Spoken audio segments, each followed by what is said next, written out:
So, my 10-year-old son, his current favorite show right now is an anime about stolen genitals, alien abductions, and a ghost called Turbo Granny who has a main interest in, well... バナナをください。 And I mean, the content warnings don't lie, and I'm here to tell you why it's actually become one of my favorite teaching tools in my household. The mature rating tells a very clear story here. This is a story about aliens interested in reproductive organs and ghosts with very anatomical interests. But somewhere between episode 3 and the Evil Eye arc, I realized that I was watching the most sophisticated masculinity curriculum I'd encountered in years. Most importantly, I realized that I could extract it and use it. So, I am a biracial father of 4. I have 4 neurodivergent kids, and they're also multiracial as well, duh. I grew up in a nerd culture that was very different from theirs, and with this power of hindsight that I now have, I can see that DanDaDan is actually bringing something to the table amidst all the chaos. The lessons of the show are things that can be carried on into not just my kids' adult life, but could actually apply to a lot of people's lives and how they view things like relationships. So let's talk about it. Step on it, Daddy. I'm so mature, I'm so mature, I'm so mature. I got me a therapist to tell me there's other men I don't want none, I just want you. If I can't have you, no one should. So DanDaDan pulls from 170 plus manga chapters and 2 anime seasons. It's basically a long-running experiment in teaching better masculinity refined over the years to actually work. Producer Hiroshi Kamiya revealed something very crucial about its creation. The editor told the creator of DanDaDan, Yukinobu Tatsu, to pump the brakes on all that shonen stuff. Instead, he needed to brush up on reading a bunch of romance manga. That was a requirement, not a suggestion. Learn from shoujo manga's approach to relationships. That's romance stories written for girls that prioritize emotional development over power scaling. And this would need to be done before the series could get approved. The mandate came from recognizing a very, very salient problem. Traditional shonen protagonists, the Gokus and the Narutos of the world who love to solve everything through power levels and determination and the power of God and friendship, they don't model the emotional intelligence that young men actually need, especially in today's world. The editor demanded something different. Shonen action wrapped around shoujo emotional sophistication. Kamiya talked about the anime's use of small moments. The camera lingers on characters' expressions and their reactions. The staff calls these everyday action or everyday direction. They use what they call lead scenes, where specific actions mirror ones that show character development. A really good example of this is in episode 1 itself. In episode 1, Momo hands Okarun his magazine about aliens, which kicks off the entire adventure with Turbo Granny and, the show itself and the aliens. At the end of that same episode, she hands him his clothes back after their whole first adventure has been said and done. Same gesture, same framing, but now it represents that one moment when you hand a naked person back their clothes after, well, their first adventure. Their first time together, as you might say. The visual parallel isn't accidental. It shows their evolved relationship and their increasing comfort and vulnerability with one another. The production team is teaching you how to read the show's language right then and there. DanDaDan works on 2 levels. The surface level, the crude humor authenticates everything. Boys know when they're being managed, and this show refuses to manage them.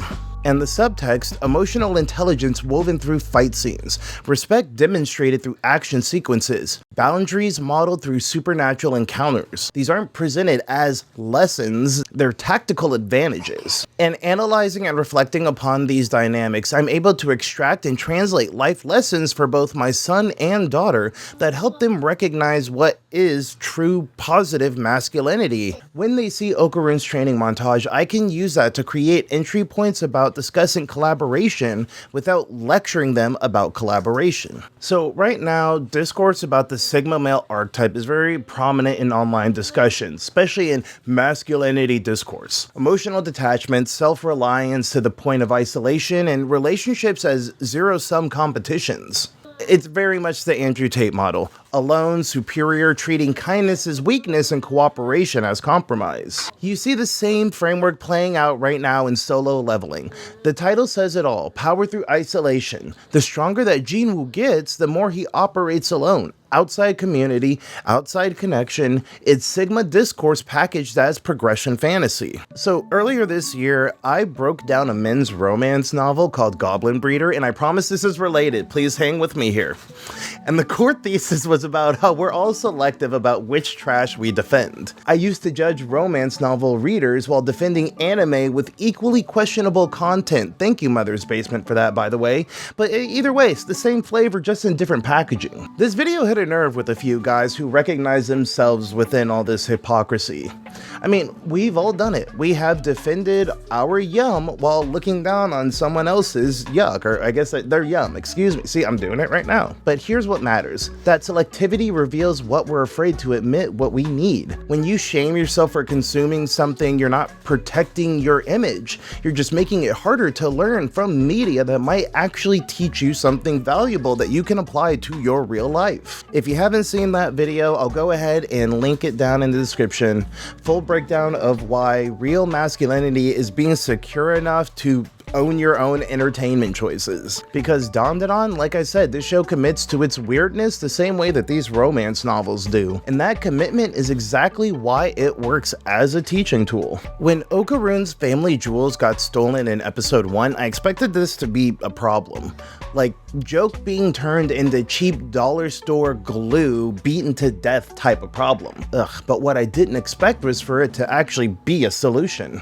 So despite what the trailers might have you believe, DanDaDan is a romantic comedy disguised as a battle shonen. It's a teenager with stolen balls fighting aliens and cryptids alongside a girl that he might end up with. That surface level absurdity, the genital stealing, turbo grannies obsessions, aliens and their bananas, you could use this as a way to talk about the reconstructing of masculine identity after a violation. The story of Okarun spending the series trying to recover what was taken creates enough metaphorical distance for young viewers to process vulnerability without feeling exposed. When I talk to my kids about why Okarun maintains the formal address with Momo, we're really discussing how you maintain respect even when you feel powerless. We're really discussing how you maintain respect in all instances when possible, when given and received. In trying to explain how the crude humor operates, it makes it possible to have more sophisticated discussions because I'm not making it about them. Like right now, my middle two kids, they're 10 and 8, and they love this show, my son and my daughter. And watching them consume something together helped me understand something really crucial. The obsessions, the body horror, the sexual comedy, that is it signaling respect for its audience. We're not gonna water this down for you. We're not gonna pretend that you can't handle it. Like, I don't, maybe it's just me, but I've noticed that kids kind of start to shut down when you manage experiences for them instead of letting them experience for themselves. When my daughter got a hold of the first manga volume and started immediately examining how the show treats its female lead differently than typical shonen, it allowed me to actually talk about how a lot of this representation and agency works within fiction. The crude humor doesn't oppose the lesson, it is the lever in which it is used to bring it about. So Season 2's Evil Eye arc is where everything I've been trying to articulate is condensed into just one sequence. This is the arc I can keep coming back to when trying to talk about alternate conflict resolution. And honestly, it's something that you can reference whenever you're dealing with your own stuff or helping someone younger work through their own things as well. We are equal opportunity helpers here. So Okarun trains with Turbo Granny. He's out here accepting mentorship from a female-coded source without any pride crisis about it. And then with Mr. Mantis Shrimp, who straight up refuses to teach violence as a principle. No montages of getting beat up to get stronger, no rage-fueled breakthroughs, just control, breathing techniques, and strategic thinking. Then the actual confrontation happens, and it subverts every shonen expectation. Okarun proves he can win through conventional violence. The show makes sure that you see that he's capable of winning this fight, but then he just stops fighting. And then he starts to lie. He eat hot chip and lie. Just flat out lies. Says that the evil eye is weaker than him and that this fight isn't even worth his time. He's completely bluffing, by the way. His transformation and powers have strict time limits, and he's running out of said time. But here's the thing, Evil Eye isn't just some random villain. He's a kid who got sacrificed by his own village, locked away and forgotten, who spent his entire existence watching other children play while he was imprisoned himself. When Okarun sees this through Gigi's memories, something clicks. This isn't about defeating a monster, this is about acknowledging someone who was never acknowledged in their life or even their afterlife. So watch what the bluff actually does. Evil Eye's been demanding to be taken seriously as a threat this whole time. And then Okarun gives him exactly that by refusing to keep fighting him. He's just another enemy to beat. Someone finally acknowledged his strength. And this singular decision is where everything DanDaDan's been building comes together. Okarun's not trying to dominate. He's building a solution that addresses what Evil Eye actually needs versus what he's demanding. All that training gave him emotional regulation to choose understanding over just winning the fight. That bluff turns vulnerability back into tactical advantage.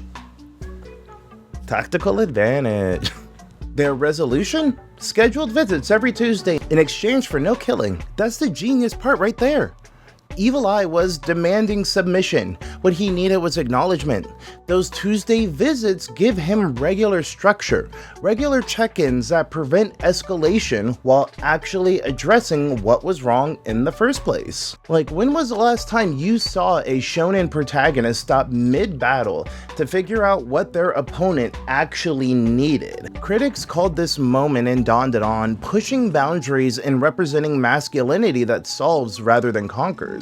I can break this down with my kids. I'm showing them that sometimes conflict resolution means actually talking to someone, figuring out what they need and what you can actually provide for them instead of what they are demanding at the top of their lungs. So those annoying kids that act out in class might need acknowledgement like Evil Eye did. The friend getting aggressive might need to feel included rather than shut down. Same goes for their siblings too. When real conflict comes up, I can reference this arc anyone's specific behavior. And because of this, when I'm talking to my kids, we're just talking about anime. We're not lecturing them about what they did wrong. But this diagnostic process is the same everywhere. That coworker defending their territory just might need some of their work acknowledged. Your younger sibling insisting that they're right might need validation that their perspective still matters the same. The circumstances are similar, the situations just might be different. That strength means that they are having more options than just force. These are skills that will transfer to every relationship that they will have during their lifetime. And this arc also shows how all of these traits build upon each other. It creates a better feedback loop that gets stronger through connection instead of burning out through conflict. Let's compare that with the Goku model. Power leads to dominance. Dominance creates isolation. Isolation creates suffering. Okarun's running a completely different system that is actually sustainable. Alright, so to go back about me a little bit, I was born in 1990. This was the era of Goku, Tenchi, Yu Yu Hakusho.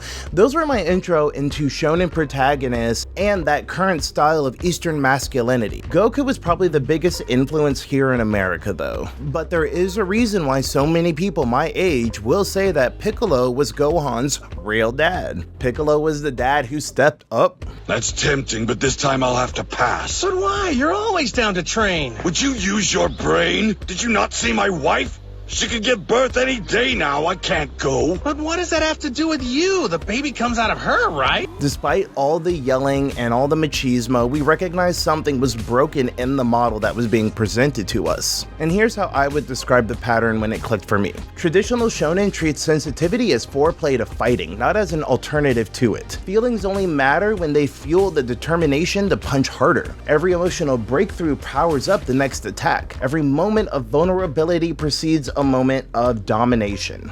For example, Deku from My Hero Academia hits closer to what I thought that I wanted in regards to a more realistic male protagonist. He's someone who analyzes, strategizes, he cries openly about his struggles. But here's the question. When does Deku's empathy ever actually matter? In my opinion, it exists exclusively in battle contexts. His emotional intelligence powers up his punches, like I said. It doesn't replace it. Naruto also demonstrates the same compartmentalization, strategic brilliance in combat that never transfers into daily life. And back to the OG, the original Goku. Goku epitomizes this completely. He is the template for it. Battlefield genius who figures out how to win after fighting his opponents for a while. Outside of combat, he's really just a himbo who doesn't understand much of anything. His emotional awareness exists exclusively within fighting stronger opponents. That becomes his sole definition of growth. Power level goes up, understanding of relationships stays static. Same character at the end who started the journey, just with bigger numbers and different hair. And this pattern didn't just stay in anime, it fed directly into what is very popular online right now in regards to what people perceive as masculinity. Custom Dragon Ball Z characters are the reason that we have toxic masculinity. That's literally the whole point of media literacy right there. So on a higher level, breaking down frameworks like the Evil Eye arc, it gives me a very structured approach to teaching that doesn't really trigger defensiveness. I'm not waiting for my kids to absorb these lessons passively. I'm using the show as part of a very large reference library of a lot of really nerdy shit. The methodology works through indirection. When real life situations arise, someone doesn't want to play, a friend request gets declined, Okarun's response to Momo's initial rejection can become a reference point. The show demonstrates that rejection can live without resentment and that disappointment can exist without destruction. Respect isn't contingent on reciprocation. This is how I can help them see the pattern, because apparently no one else is doing it. And when I see that my kids are able to do things like help each other without being asked, I can know that they are more than likely channeling people like Okarun and his everyday heroism. It's the things that you do when people aren't looking are the things that matter the most, not the things that you are doing when everyone else is around. And slight side tangent here, when my daughter analyzes Momo's character agency, which, like I said, she does quite a bit now since discovering the show, I can actually compare Momo to other protagonists from other shows and help her see how the framework works. We can compare how Momo functions versus other female characters from other shows, like My Hero Academia. Here's what DanDaDan does differently though. When you see those leering shots or provocative moments, more often than not, they're coming from adults preying on these teenage characters. The show explicitly frames that behavior as creepy and predatory, not just weird fan service for the audience. It means that the romance between Okarun and Momo feels like actual teens experiencing romance, not an adult romance story told with children as props. I think that the show is very respectful in that distinction. So I'm able to teach her how to spot when shows sexualize children for adult consumption versus when they're treating young relationships age appropriately. The pattern recognition, understanding who the camera is serving, transfers to how she can evaluate other media and other people that she encounters. The discipline patterns of Okarun demonstrate that character is what you do when no one's keeping score. His daily training happens in secret initially without seeking praise or external validation. And that is the consistency that one needs to create the foundation for everything else. And I think that vulnerability reframing is perhaps the most valuable. Okarun gets stronger and faster by openly admitting his gaps and asking for help. He acknowledges his limitations, and that is the advantage. That's not weakness or shame, that's strategy. The evidence is right there on screen that being open about these things produces better outcomes. Like, this is how you do active teaching. This is how you use media as a tool. All I'm doing is just extracting specific dynamics, breaking down how and why they work, and then just helping it go in a way that my kids can recognize those dynamics in their own lives. That's what media literacy is. That's all it is. It's just literacy that carries you into adulthood, learning to decode subtext, identify healthy versus toxic frameworks, recognizing when media is teaching them something valuable versus teaching something harmful.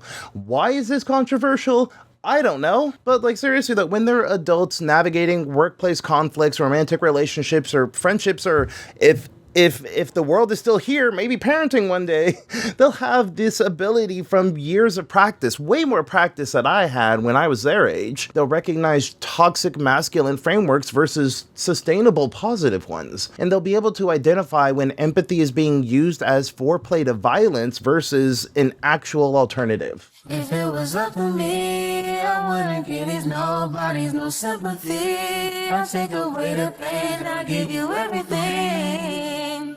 I just wanna see you win, wanna see this world. So to wrap up, DanDaDan has achieved something that I think is kind of unprecedented in a lot of modern media. Sophisticated character development inside content kids actively seek out. The show meets them exactly where they are developmentally, especially with their burgeoning interest in more crude, more quote-unquote edgy humor, and it uses those natural interests as vehicles for deeper learning. So while other kids are basically discussing power levels and training montages, I'm helping my kids study the blade of media literacy so that they see what those montages teach about accepting mentorship, acknowledging your limitations, and just practicing general and a little bit of strategic vulnerability. This is a much better masculine model that I've been hoping would exist in some framework.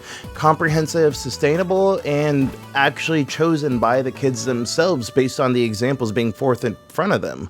The crude humor makes it accessible. The imperfection makes it believable. But most importantly, it gives me concrete patterns to extract, discuss, and apply to raising kids who can recognize healthy dynamics everywhere that they encounter them. Shows like DanDaDan and all the other shows and games and stuff I talk about on my channel, they prove that effective teaching happens when kids don't realize that they're learning, but that doesn't mean that teaching isn't happening. I want them to actually have positive masculine role models, positive, healthy relationship models, and healthy dynamics.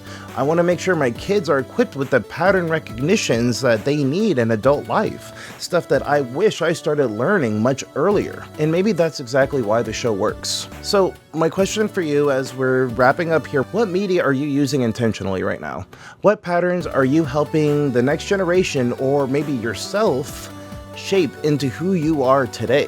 I would genuinely love to hear about it in the comments. And as a reminder, if you're curious about how this all connects to that Goblin Breeder book that I mentioned earlier, that video about selective judgment and which trash we actually defend, that link is down below. Oh, hello there. YouTube game Gold Ball Finger here? I don't know. Back at it again, wrapping up another banger. So yes, thank you for spending your time with me. Thank you for taking the time to explore positive masculinity and DanDaDan and the anime itself. Let me know what you think. Let me know if there's any other shows or any other topics that you want me to explore. There's a whole bunch of different things I could talk about in regards to this anime, but on top of that, I want some anime suggestions, some suggestions of shows that you think that I would like and why. Leave it in the comments below. And yeah, thank you again. I am trying to reach 30,000 subs by the end of the year. So if you are still watching, I think it'd be a good idea to maybe hit subscribe. Help me get a little bit closer to that goal. Yeah, next video, if you're still here, then I'll let you know right now. The next video is going to be about Gundam Wing.